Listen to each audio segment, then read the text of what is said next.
Halo semua, dalam video kali ini saya akan menjelaskan mengenai kampanye praktik baik penerapan scaffolding pada Zone of Proximal Development dalam pembelajaran sejarah di SMA 6 Malang untuk memenuhi tugas ujian akhir semester pada mata kuliah Perspektif Sosiokultural dalam Pendidikan Indonesia. Intervensi penerapan pendekatan scaffolding dalam Zone of Proximal Development (ZPD). Pembelajaran sejarah di kalangan peserta didik kerap kali dikatakan sebagai pembelajaran yang membosankan dan monoton. Hal ini terjadi karena mata pelajaran sejarah dianggap penuh beban hafalan, dianggap tidak memiliki manfaat bagi peserta didik, tidak membangkitkan sifat berpikir kritis, serta jauh dari realita kehidupan. Untuk mengatasi permasalahan tersebut, seorang guru perlu memiliki keahlian dalam melakukan diagnosis awal dengan tujuan untuk menemukan dan mengidentifikasi kesulitan dan hambatan tersebut. Dengan adanya diagnosis awal, guru dapat mengidentifikasi dan mencari solusi untuk mengatasi kesulitan yang dialami oleh peserta didik.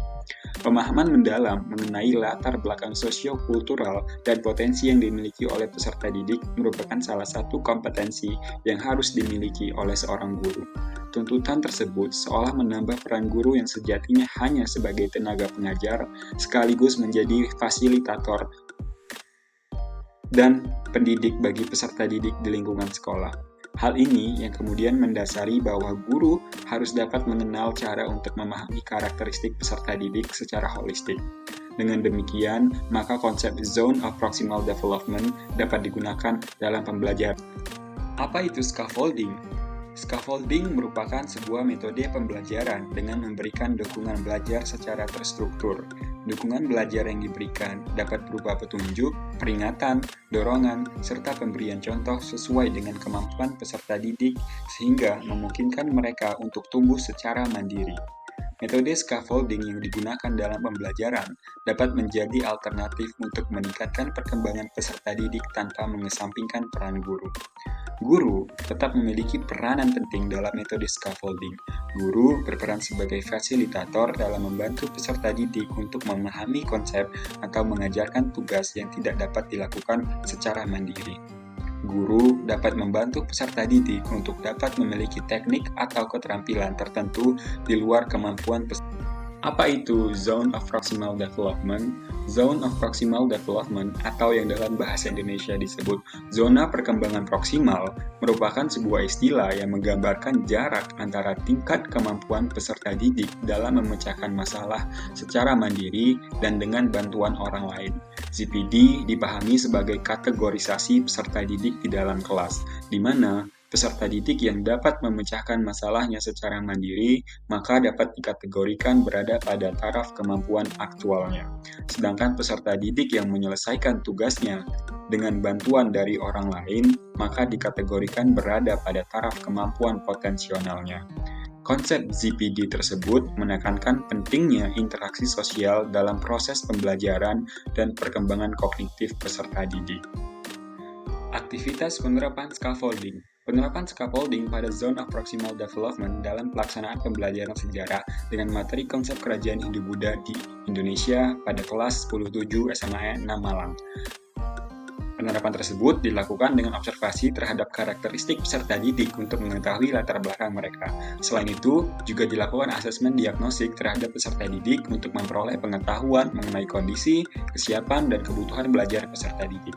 Selanjutnya, mengelompokkan peserta didik secara heterogen sesuai dengan tingkat kemampuan mereka. Setelah itu, mengoptimalkan pemahaman mereka dengan model pembelajaran project-based learning yang disesuaikan dengan kemampuan peserta didik. Setelah itu, menggunakan metode diskusi dan tanya jawab sehingga dapat memberikan scaffolding yang sesuai dengan kebutuhan peserta didik dalam kegiatan pembelajaran.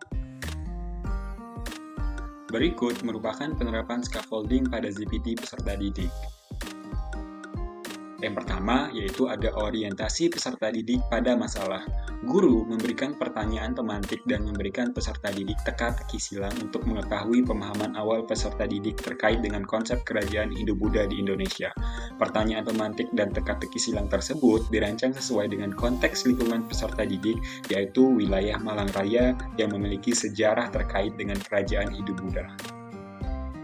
Selanjutnya yaitu mengorganisasi peserta didik dalam belajar. Guru mengelompokkan peserta didik secara heterogen berdasarkan tingkat Zone of Proximal Development.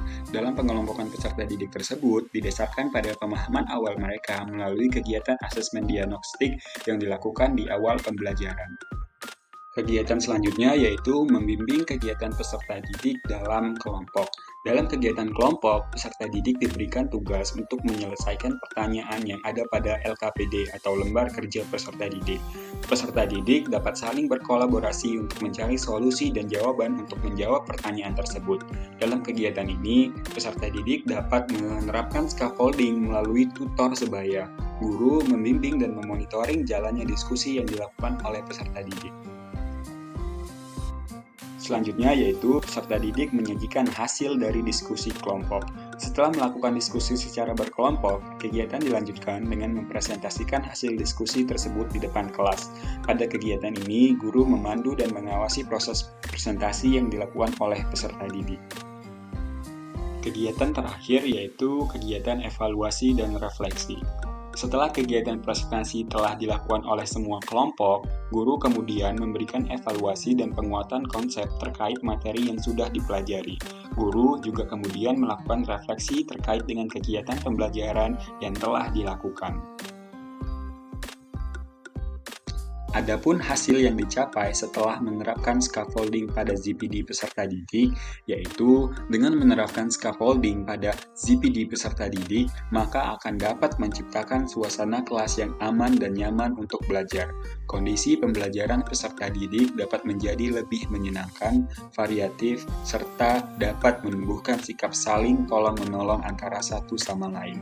Pendekatan pembelajaran dengan menggunakan dukungan scaffolding pada ZPD peserta didik mampu untuk meningkatkan pemahaman dan keterampilan dalam memahami konsep kerajaan Hindu-Buddha di Indonesia.